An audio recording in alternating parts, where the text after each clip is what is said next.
Hello, everyone, ladies and gentlemen, warlocks and demons. My name is Kuba from B.I.O.T Software, and I am the creator of Project Warlock and Project Warlock 2. Today, we finally have a chance to talk about Project Warlock 2 since the reveal happened on Sunday. And this is our first Project Warlock 2 stream. So it's nice to have you guys here. Hello, Oh David. yeah, Hello, Vexel. You just heard Enno. it's a Say me. hi. Hello, guys. Enno is my operator. He is responsible for managing the content you guys see on the screen, and we are going to talk today about Project Warlock 2. And this is actually the first time you guys are going to have an insight on the game development, on how it comes to life and how it evolves over each week. So if you're interested in game deving and you want to see how Project Warlock 2 evolves, make sure to mark Thursday, 7 p.m. Central European Time in your calendars. And we are streaming every Thursday. So if you guys want, then just come by, and it'll be awesome to have you here. So finally we can talk about Project Warlock 2. There's a lot of cool stuff to talk about, and I think we'll start off with the, let's say, most wanted improvements, or the things that were criticized the most in Project Warlock. The thing is, I really want to let you guys know how and what we improved over Project Warlock to make the game experience better. So I think we can move to the editor window, no? And No.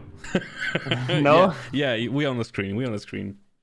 Okay, awesome. So what you guys see on the screen is the Unity editor. I'm using the Unity engine to make Project Warlock and Project Warlock 2. So from now on, we are going to work with that together. You're going to have a chance here to watch how the editor is used and what I'm doing in order to make the game.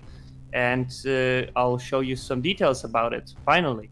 So I think from previous two streams and your own experience, we can actually talk about stuff that you guys did not like as much about Project Warlock. And I think one of the things that everyone noticed so far is the game optimization Project Warlock. Maybe it is not the best. However, I always took into account the feedback from the players, and I really wanted to improve on that. So that's the first, so to say, biggest improvement and highest priority improvement over Project Warlock in Project Warlock 2. Kuba. Yes. You need to chill out a little bit. Stop shouting at us. We can talk normally. I'm very sorry. I have these headphones on, and I'm really not sure how loud I am because there's no. Yeah. Just chill out. Okay. Thank you. Thanks for telling me. No problem. So we're going to talk about the optimization of the game, what I did in order to improve it, and how games usually do stuff in regard to different things. So that's the first topic that we are going to discuss, and hopefully, if we have some time, we're going to talk about other things. Hello, everyone who just joined the stream. Hello, Yellow Crusher, Raislin. I also want to mention that we have Luke from Absolute Audio on the Twitch chat. So, guys, if you have any questions about the game's music, you can always ask him. And we also have David. He is the artist and the level designer for Project Warlock 2 and from Project Warlock. So if you have any questions in regard to that, you can also ask David anything. I think Jerry is not here. I'm not sure. They are. But... We can see them in chat. Okay. Other than that, hello Morgana, and nice to have you guys. So this is actually not Windows XP. I talked about that, I think, on the first stream because there was a question. This is actually a classic shell extension for Windows. You can use that to apply any graphics to the bottom bar of the Windows if you want to. So I'm using the Windows XP because It's personally my favorite operating system, and I have a lot of memories with it. So yeah, there we have it. But yeah, so as I said, the performance and optimization are the first most important things. What you can see on the screen right now is the development scene I have for Project Warlock 2 in order to test everything that I do. Apart from that, I have a couple of other Fun cool zone. scenes. It's simply Yeah, fun zone. I'd call it fun. That's a cool word for that, because I can do literally anything I want here. I can create a lot of explosive barrels, a lot of monsters, and just have fun with it. And we're going to do some of those things on the stream. So there's a lot of things to actually do.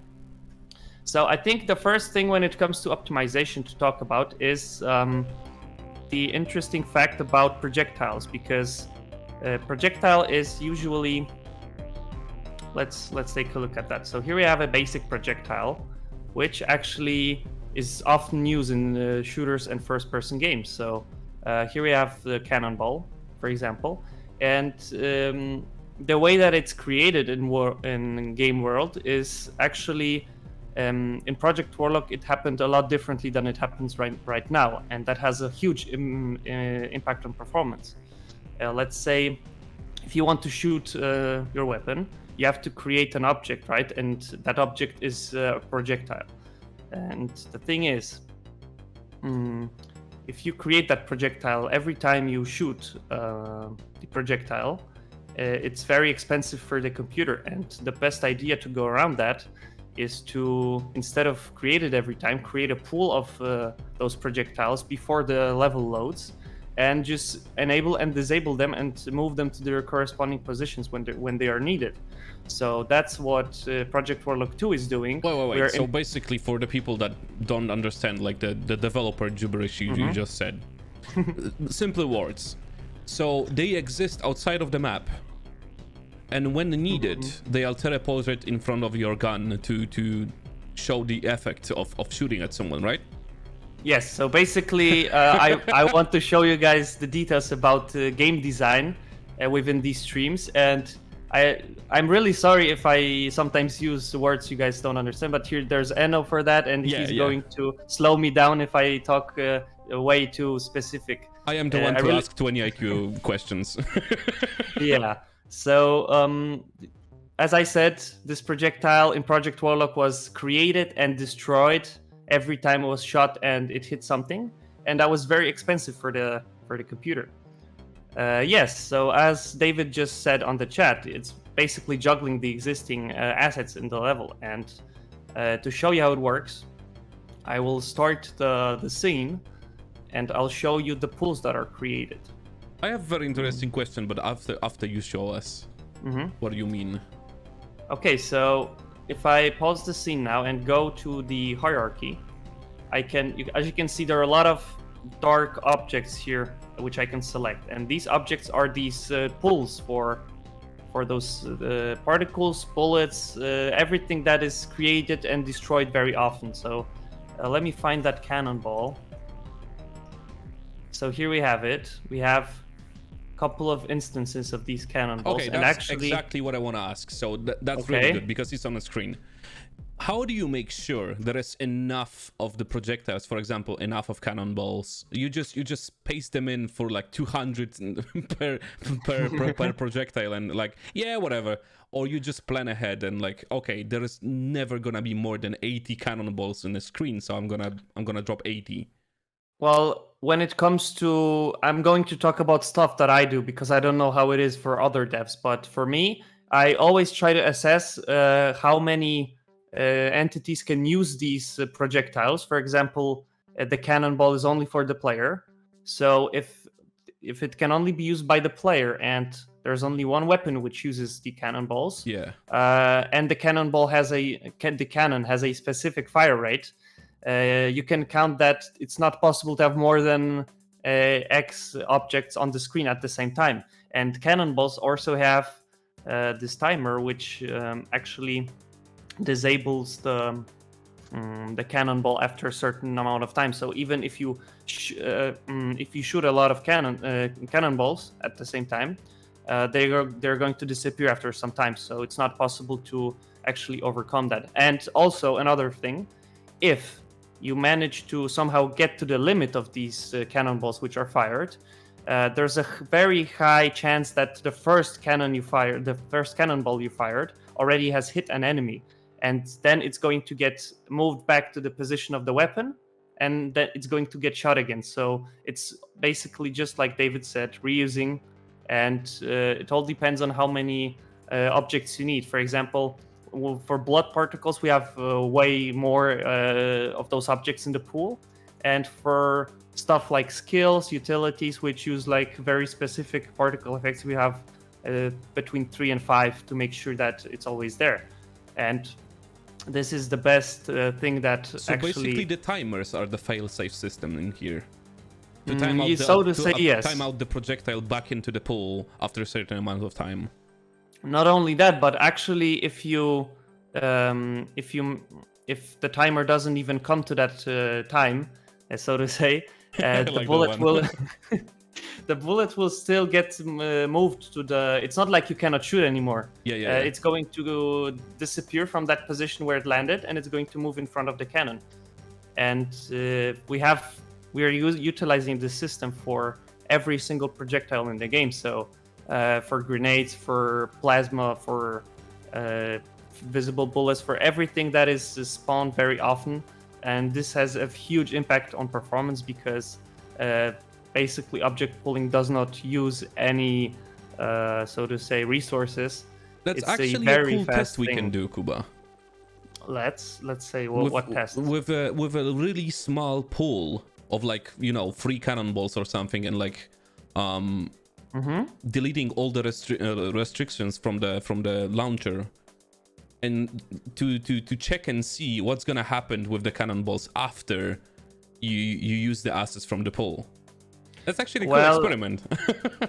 The thing is, I can't directly go away from this pooling system to a standard system, so I can't really.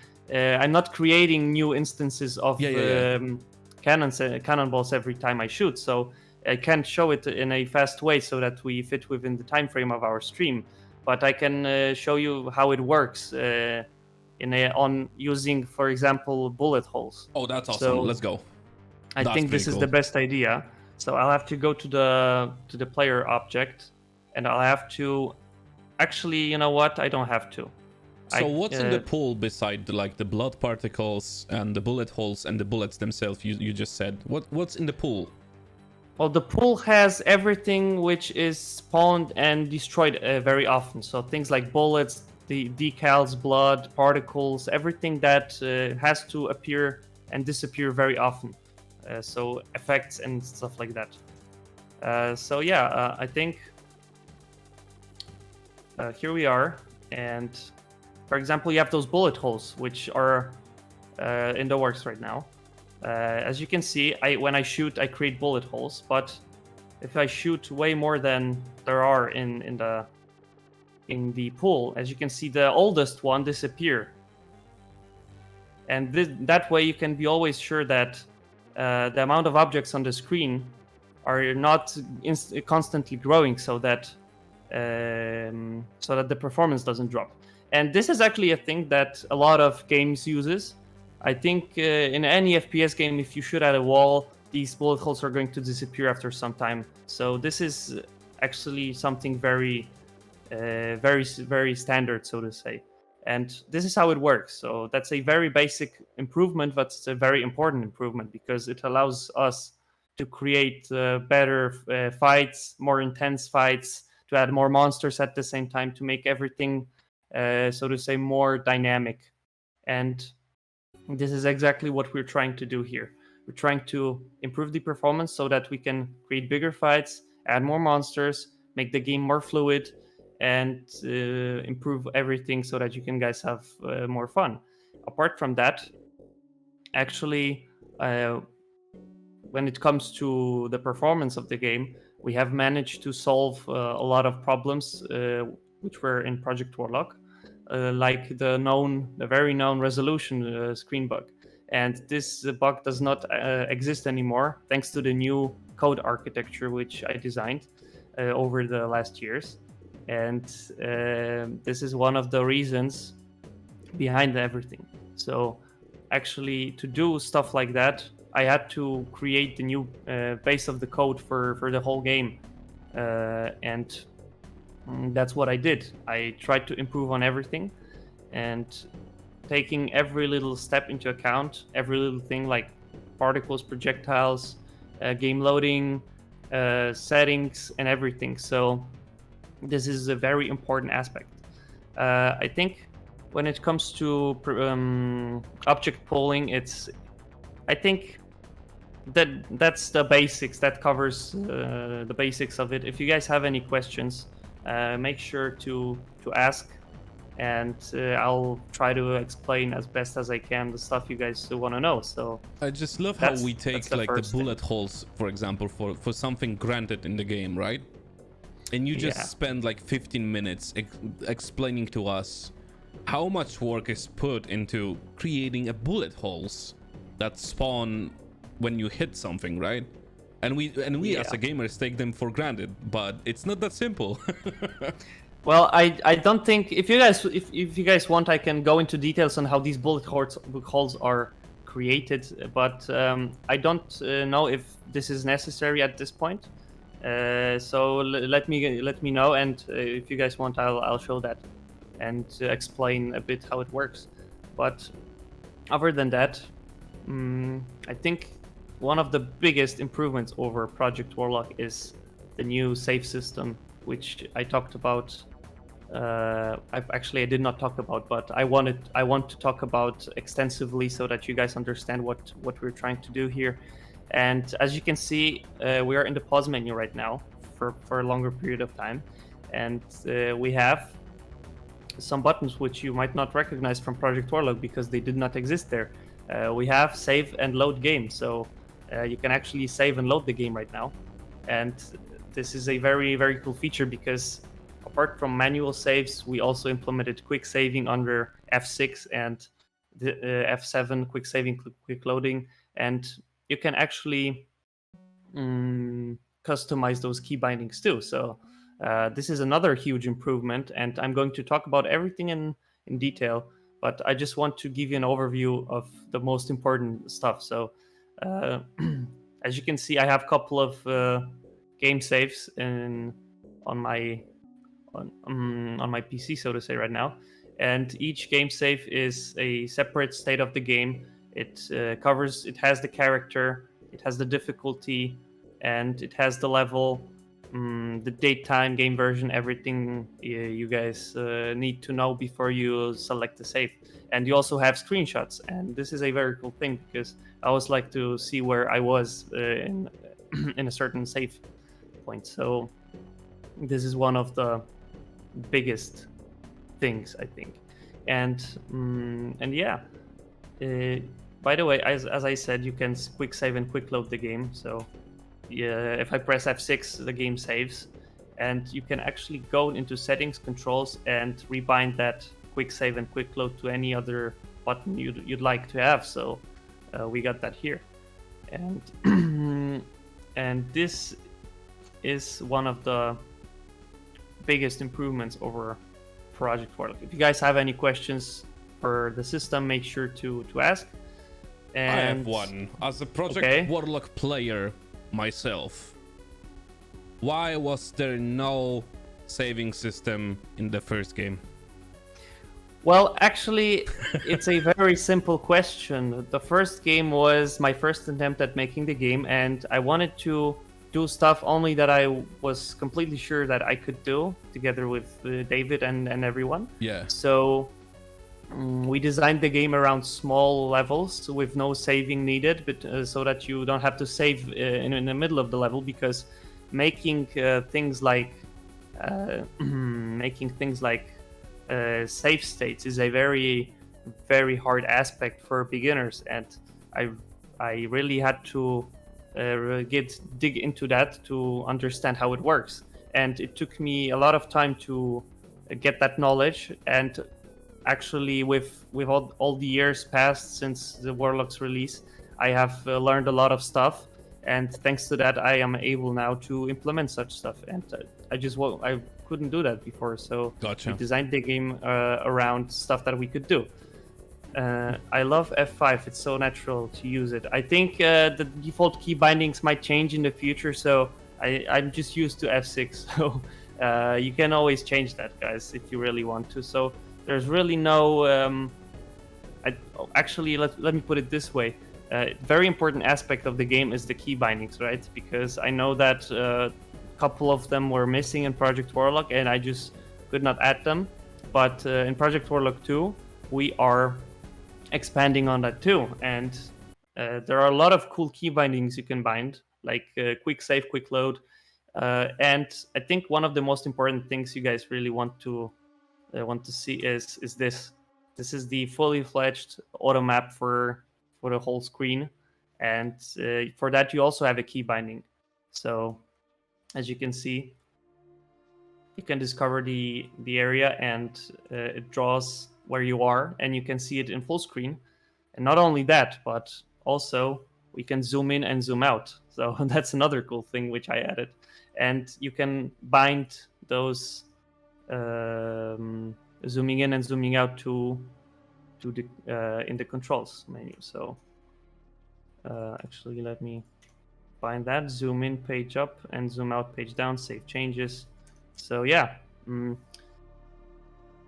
So okay, having quick save and quick load so close. Yeah, that's true. That's true. Actually, I before I was used to using quick save and quick load. Couple of times I saved instead of loading, and that happened quite often for me. So, but I'm used to it right now. But actually, it's, as I said, the key bindings are customizable, so you can adjust that to whatever you want. You don't use quick load. Wow. If you don't use quick load, then you can unbind it too if you want. So there's no problem with that. But yeah, and the controls are very important for the player and for everyone. So I managed to improve in that area. And other than that, there are a lot of other tiny improvements in areas like miscellaneous settings, like preferences, which you can guys change, and I expanded on that. So we have this miscellaneous settings menu, and it actually has a lot of cool things, which maybe not a lot of new things, but a lot of cool things that Project Warlock did not have. And that is the crosshair you can pick right now. So I've implemented currently 15 different crosshairs, and I think there should be something for everyone. At least I hope so. And I'm really my sorry, favorite one Kuba, is to interrupt, but I love the David's comment, Mussolini's settings. It just got me really hard. Yeah, it's funny. But yeah, we have you can change the alpha of the crosshair, and you can adjust the color to any color you want. You can even go, you can even go pink if you want. So you can do things like that. And we also have something new, something completely new, which was not available in Project Warlock. And since Project Warlock is a single-player game, I really want to give you guys, so to say, freedom in doing different things. So you actually have a developer's console now, which you can enable, just like in games similar to like games like Half-Life and Counter-Strike. You always had those consoles which you could enable in the preferences or control settings. And actually, there are a couple of commands you can use. So you have cheats, obviously, and you have a lot of other cool stuff. So I think there's a lot of things for you to play around with. However, this time around, cheats do disable achievements. So this is also a very important note. And this is the thing. So when it comes to other things like level design, we also expanded on that. But I want to talk about the levels a little bit more deeply actually we will cover this topic. I think very often with you guys, because this is something we really have to talk about extensively. There's a lot of cool things that we did in order to improve that, and we plan to actually do something interesting, like a small surprise, but that'll happen in the future. So when it comes to other important improvements of the game, as I said, the very, very important thing is the auto map, and it actually works in a very interesting way, because I also wanted to give you guys a small comparison between how it worked in Project Warlock and how it's working in Project Warlock 2. So in Project Warlock, you basically had this. Actually, let me development scene. It was very, very like a simple way of doing a map. So usually you have this geometry, and in Project Warlock 1, we just had a copy of the geometry a little bit below that with a different texture.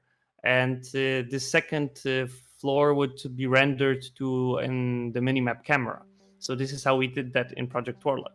But this time around, this is not quite possible to do that, because we have a very complex geometry, and recreating that floor with to make it like completely true to the level would be very hard. So we had to come up with something more faster, simpler, and better. And this is why I actually made my own system for that, because there are a lot of ways you can do the minimap and auto map and stuff like that, but I really couldn't find the, so to say, way of doing that the way that we needed it. So I implemented our own system, and this system is a very simple system. It works very cool, and this is what it is right now. So we have this Fog of War manager, and we have this bounding box of the Fog of War. So this is a box which actually let me see gizmos. Okay, so as you can see, it covers the whole area of the level, and all you have to do is set it to cover the whole area of the level, and within that, it'll, after you press generate Fog of War, the script which I created will try to find every floor of every, so to say, floor object of the level, every little part of it, and it'll generate coordinates for that. And once you start the game, it'll use those coordinates to generate a simple texture, which is then generated in real time by the GPU. And this is a very, very, very fast way of doing that, because if I would to do that with the script, that would boggle down the CPU, and that would severely impact the performance of the game. However, I'm using something called mesh instancing, GPU mesh instancing, and this is something I can explain to you guys. I am really sorry, Kuba, but everything you explain is so magical that I just have no words. That's why I'm muted 24/7 and not interrupting you because I'm so into it. So 1 second, please. I think I really want to go to Google right now and talk about mesh instancing, just to let you guys know how this works. This is called actually GPU instancing, and this allows you to create a lot of same objects without an impact on performance. So as you can see, within these, actually, can I zoom in? So we have two types of, on these two screenshots, we have two different ways of displaying a lot of balls. And on the first screenshot, it's using only 24 draw calls, so to say. And draw calls are the amount of work that the GPU has to do, so to say. Let's keep it very simple so that you guys can understand. And the lower the number, the better, obviously. But in the second example here, we have the same amount of these red balls, and you have 2,000 batches. So this is the biggest difference between the usual displaying of a lot of objects, and this is the fast way of displaying a lot of objects. So using that, you can actually cut down on the performance hit very heavily. So this is why I implemented it into the game. Basically, everything that is done to show these red balls in this example is done by the graphics card instead of the CPU. And this is I'm just trying to show you guys here how extensively I'm trying to cover the performance and optimization topics within the game, so that you can guys have a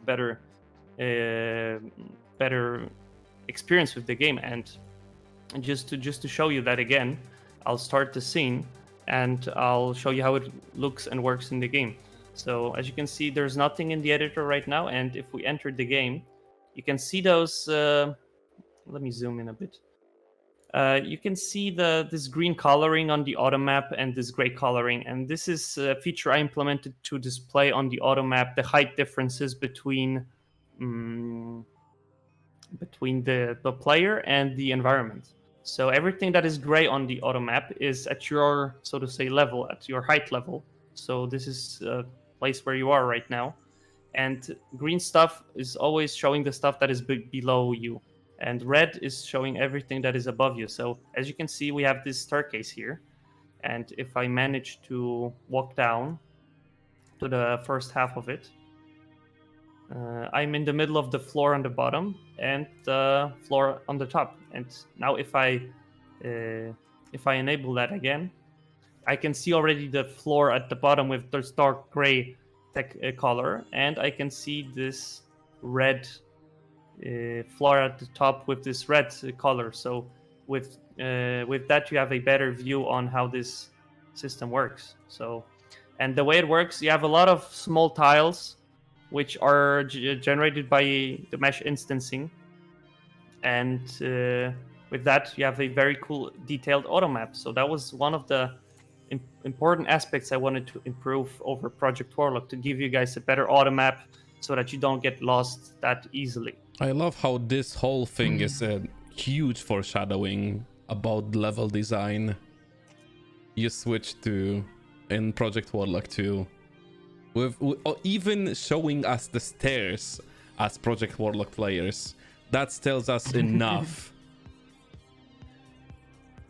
Yeah, so actually, I think we don't want to have any mysteries with the game. So I think I will jump into the first level of the game to show you how the game starts, and together with that, I will also show you, so to say, the auto map and how it looks in the game. And I think that'll be the best way of showing you how this auto map works and looks. And not only that, but I see Zbychu as asking me to tell something about the enemies and if they are 3D. So I'll get into that in a moment if you want. So let's take a look at the first level of the game. Since I'm showing my screen, you won't hear any sounds, but I think we can actually change that for this short presentation, Enno? Or what's up? Can we change from the editors, from my screen to the editor, so that I can share the sound? To the in-game? Yes. You can do that right now. All right, I'm just gonna make sure that everything works properly, because last time we did it, everything went down. All right, hopefully. Okay. Please work. I think it worked. Yeah, I do believe so. Okay, so let's start. And I'm not sure what difficulty I just set. I have to check that. But yeah, let me show you guys how it works.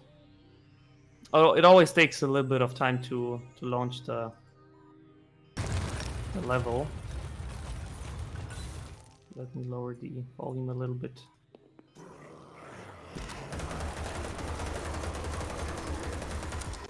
Okay, so that's the first area of the game. And when we enable the auto map, you can actually see those all of those details that I talked about. And this gray area is the area of which is on your player level. So it's the same height. And here you can actually see through the window. There's this other part, and it's showing with this dark green color. And black is not visible. It's either way too high or way too low, so you can't see that. But Yo, I just noticed the map sound. Yeah, that's when you another pop cool it up. improvement. It's so cool. Can you do it right now? Yes, wait, let me make it.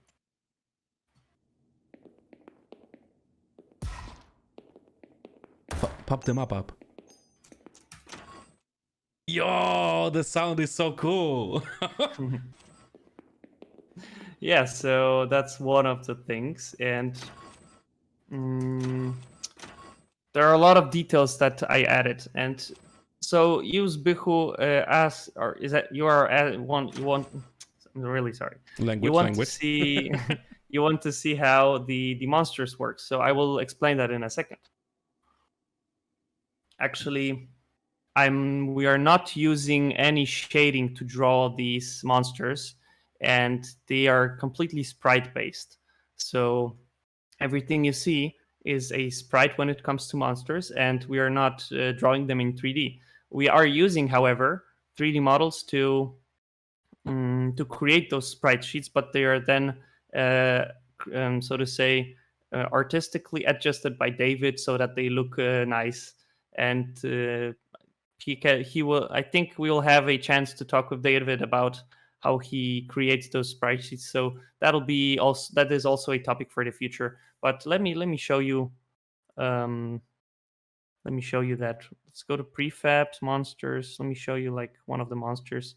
So do you want some more music in the background, or are we gonna stick it to the in-game? You can play the music right now because I'm going to show how these sprites work. Yeah, awesome. So I think you can see right now the character, the zombie guy. It's the ghoul, and can I disable? Okay, so he's a flat sprite. There are no 3D models included here when it comes to monsters. We are using flat sprites for that, and it works in a very simple way. It works just like in Doom. You have, so to say, the object direction, which is, excuse me, displayed by this model right here. This is how it's displayed, the model direction. In the editor, it's showing always the sprite from the front because we have that feature for placing them on the level so that we can always see what monster we are placing. But in game, they are actually rotating around, and I will show you that too. So let's go to the development scene again, and I will show you that, hopefully. Let's start the scene.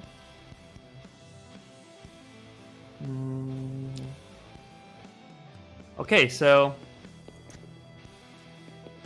there we go. We're here, and I have this cool little switch which I can use to spawn monsters. So here they are. These are the first monsters in Project Warlock 2. These are the ghouls. They are very basic, but they have a pretty cool feature which I'd like to talk about. Oh, yes. I love the feature. It's a very cool thing, and you'll see.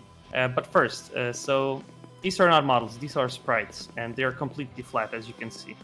They are flat, and this is what we are aiming for. We really want to stick to that 2.5D effect, and as you can see, the view adjusts always to the player's position, so it is always correctly displayed where their direction, and that was a pretty interesting thing to do because.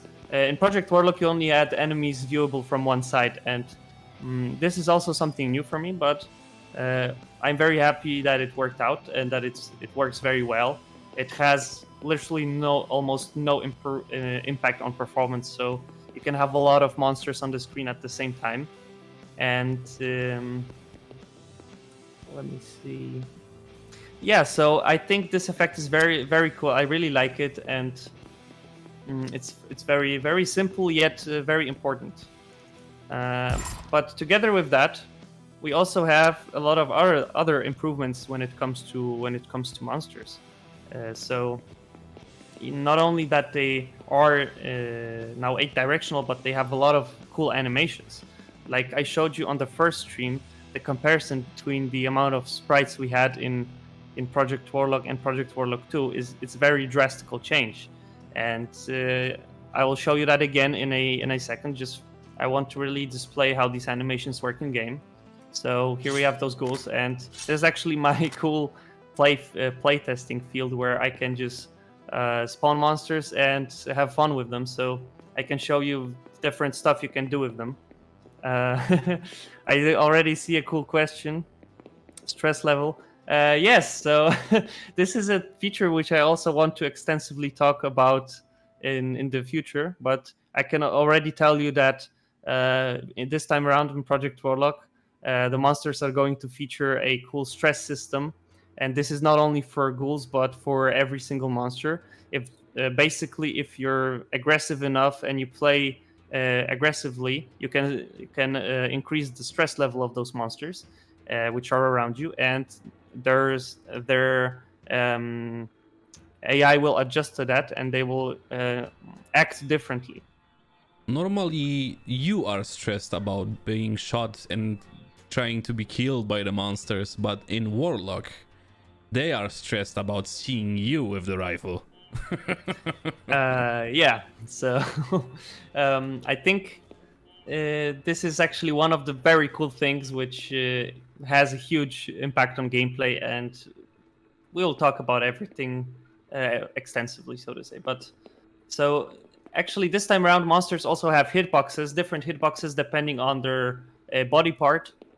So the combat is also much more interesting, and you can actually shoot them in different body parts, and that'll deal a different amount of damage, and that'll also have an impact on the animations you guys can see. So for example, if you shoot this ghoul like in the body, he'll just die like with the normal animation, and if you shoot him in the head, his head will get popped off. So I love the animations. There is so many of them. There's a lot of cool stuff here. It's so cool. And if you shoot at the legs, it'll also have a different animation. So it's still, everything is work in progress. Always remember, guys, everything you're seeing here on our live streams is work in progress. You learned. You actually learned, and you said it. It's not me saying it. Yay, Kuba. Yeah. So work in progress. Early access is happening very soon, but everything you see is still under construction, so to say, and is constantly being improved. So another leg shot, and one more. That was actually the overkill, but the sword is dealing way too much damage for those ghouls. But actually, can I? Oh, that was the slice animation. So there's a lot of them. You can view these animations from different angles. There's a lot of stuff that actually happens here in the background, but the whole system is very simple. And it does not have a huge impact on performance. I actually did some testing today and found out that even if you have tens and really, like, literally tens of monsters. You mean the screenshot you sent me? Yes, there's this God, screenshot there I was sent. so much stuff on the screen. To be honest, the sprite system has literally little performance on the frame rate. It only has other things have an impact on that, but not the sprite system itself. So this is a very cool thing. It works very well, and I'm very happy with that. You can actually keep respawning them, and here's another death animation. So Zap. So there's a lot of other animations, but you will have a chance to see that. Do you? Oh, Kuba, do you plan doing like some ultra rare death animations? Maybe. Ultra rare death animations. I think Like on the the big rarest enemies. the rarest animation you can get, I think right now, is Shambler overkill animation. And Ooh. to do that, you actually have to have upgraded double barrels, and you have to akimbo them. So you can actually have 2 double barrels right now. Please, because I just want to play right now. Don't do that to me. And you can actually use, this is one of the first skills of the first character.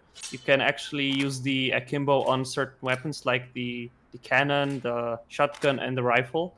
You can dual wield them and deal more damage for a certain amount of time. So we have that here. And Is there any yeah. negative effect to using akimbo? Slightly higher recoil and slightly higher spread.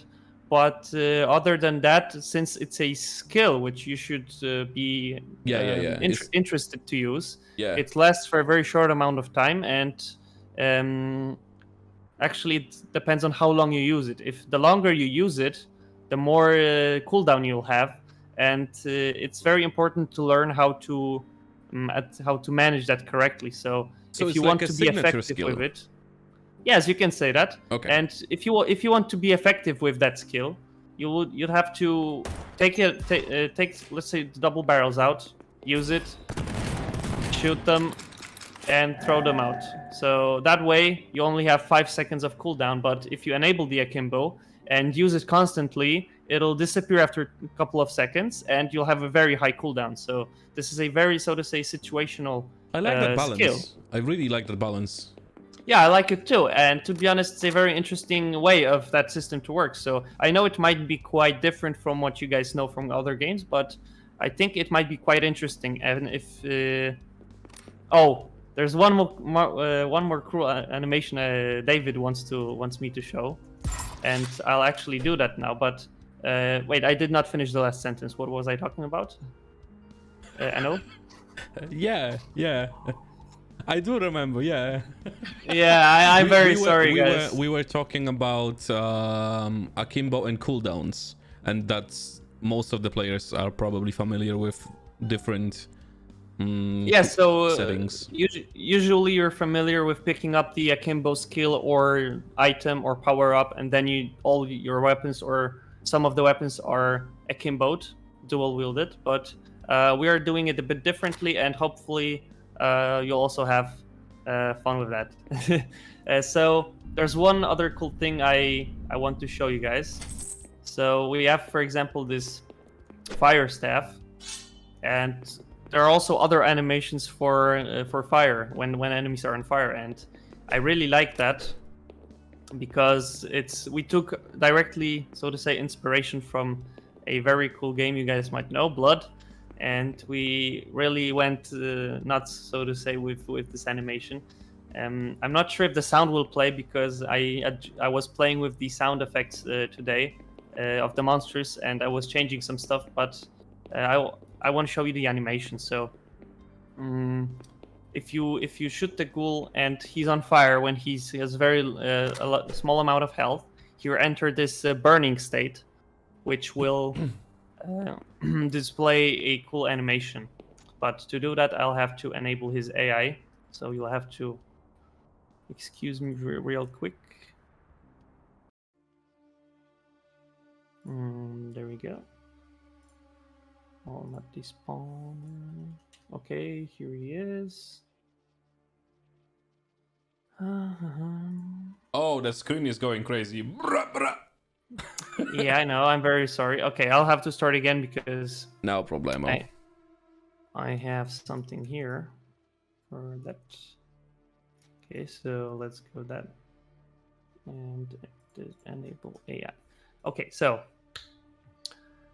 maybe just switch to normal level. David says I should play the normal level, but here I have more controllable environment.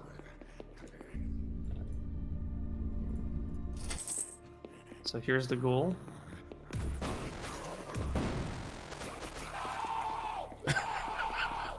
I love that. It's just so cool.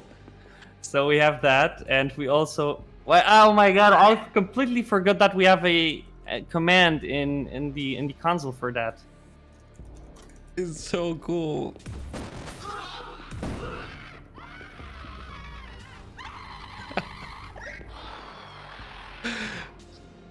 God damn! It's so cool. So we have some of that, and actually the animation system is something we really want to expand on. And for all of you guys who haven't watched the first stream, I also want to do a small comparison again between the sprite sheets so that you can better understand on how it is. I have to switch again to my full screen window again. Let's see how it goes. The screens are just terrifying. Yeah, so there we go. We're back in my desktop, and let me show you the sprite sheets to compare that with Project Warlock again, because we did that on the first stream, but I think not everyone were at the stream, so since we were already talking about it, I think it's a good idea to show you guys that again. This is the sprite sheet of one monster in Project Warlock 2. It always amazes me. And it looks like a sea of pixels. It's just crazy. Let me just find the Project Warlock 1 imp textures.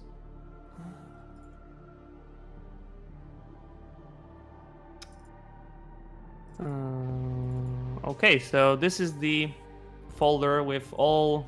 This is the whole sprites folder of the imp from Project Warlock 1.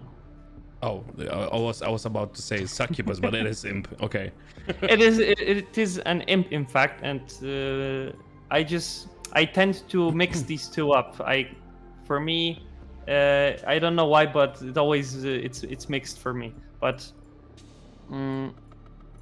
as you guys can see, the first Project Warlock had like 41 sprites. So flying forward, flying from the back when she cannot see you, the death animation, and attack animation, and that's 41 frames together. And this is the sprite sheet for the imp.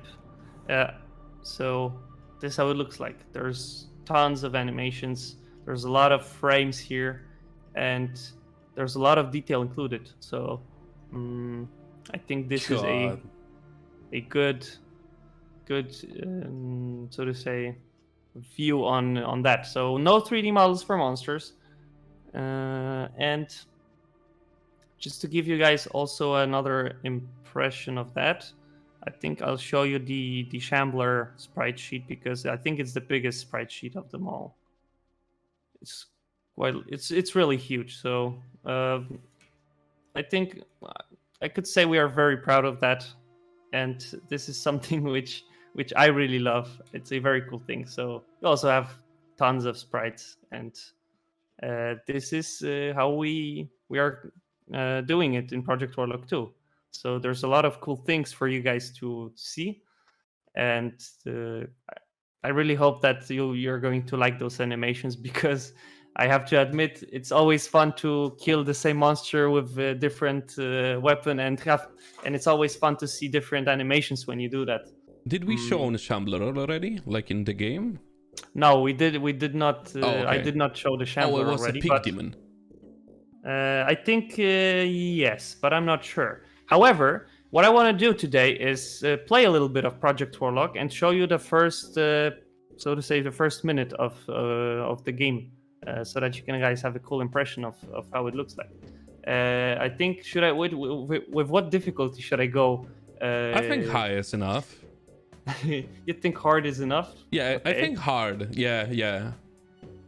Okay, so let's have a go, and because I'll switch. I saw how much is going on in Project Warlock 2 compared to 1, and hard is gonna be, oh yes. Yeah, so I'll It's gonna change be the fun. windows again. And guys, remember one thing, I'm using the editor and it might not be as smooth as it is in game, so keep that in mind. But put the music on in the settings. Okay. I'm gonna turn off so we can get the whole experience. I mean, it's from editor, so remember, guys, work in project. What?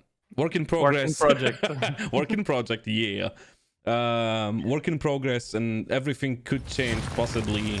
You never know. Have that in mind.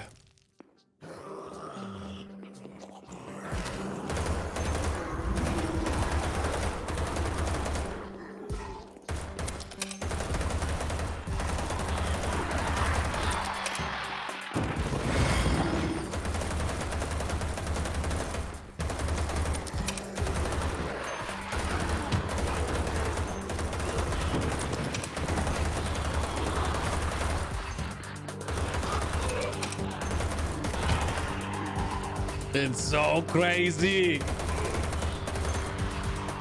I love it, Kuba, please.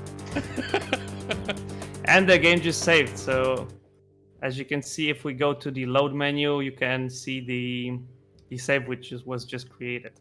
Yes, so this is actually the first part of the level, and you already get more monsters.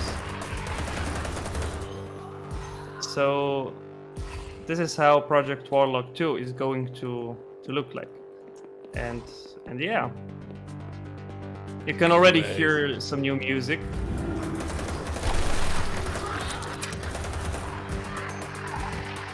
So I think that's what I wanted to show you today. Definitely, Oh a lot God. of cool stuff, and I hope that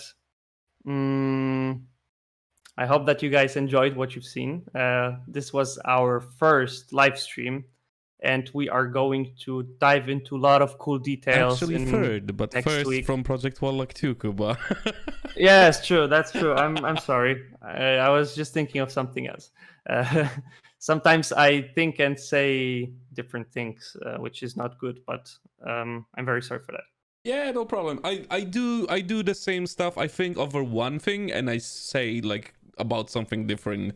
Yeah, it's normal. Don't mind it. So yeah, if you guys enjoyed the content, make sure to mark Thursday 7 p.m. Central European Time in your calendars.